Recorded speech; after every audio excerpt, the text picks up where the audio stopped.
Okay, listen to this. As we endure rolling blackouts, the Deputy President says the struggling power utility should be praised for trying. David Mabuza says measures are being taken to reduce the negative impact of power cuts. He was responding to oral questions in the National Council of Provinces. Our senior reporter Ayesha Ismail is following the story for us. She joins us now live for an update. We'll get to the juicy stuff in a bit, Ayesha. But the Deputy President answered several questions in the NCOP, notably about ailing municipalities and the unrest in July. What do we know about the status of those arrested in July? So, Shahan, let's start with the municipalities. And what was interesting that came out of that Q&A session was that the Deputy President was quite open and frank about the poor state of municipalities. And I think he mentioned about 65 municipalities that were dysfunctional. And he was talking about the fact that these municipalities now need help so that they can make good on their election promises. He also then called on the three spheres of government, national government, provincial government and local government, to work together so that residents can be provided with basic municipal services. And then when he was asked about the unrest that took place in July and also about those arrested, he dodged the question and refused to name those arrested. He did mention that 18 people had been arrested. He wants the law to take its course and said that the matter is before court, investigations are ongoing, and said that we should just leave it at that. And of course there were lots of other questions asked, but I think the Eskom question was the one that people wanted to hear about. Yeah, I was dumbfounded when I read that promo to the ad break that he was actually saying that we should praise Eskom for trying. What else is he saying about the ongoing problems then? Well, I guess, you know, it's probably a question of praising a fish for swimming.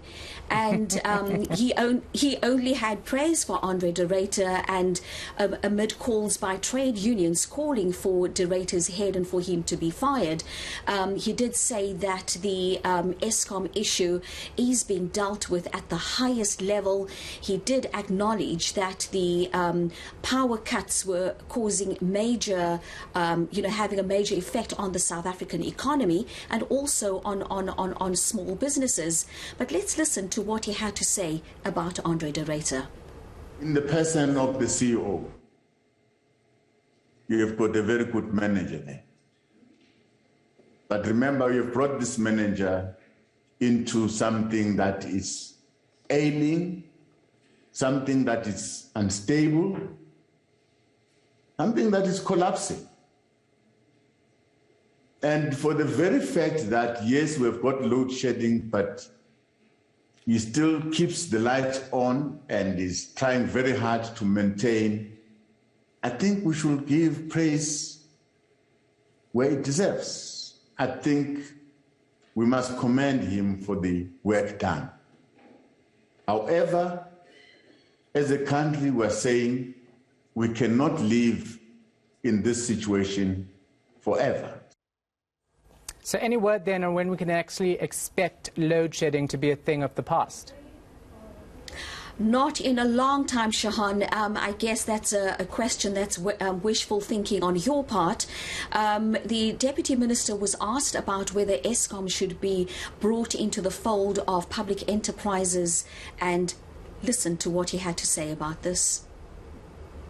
As to whether government has considered moving Eskom to the Department of Public Enterprise, to the Department of Mineral Resources and Energy, discussions are underway as part of a broader government effort to improve the management of our parastatals.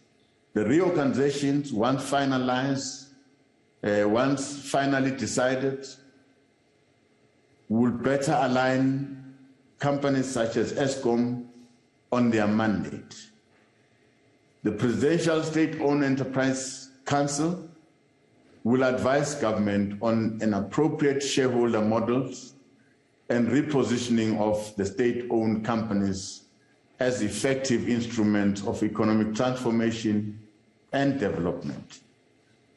In this regard, we should await the finalization of the Presidential State-Owned Enterprise Council's work for further guidance. As government, we continue to engage with key stakeholders to address any implementation bottlenecks and challenges in our efforts to provide stable energy.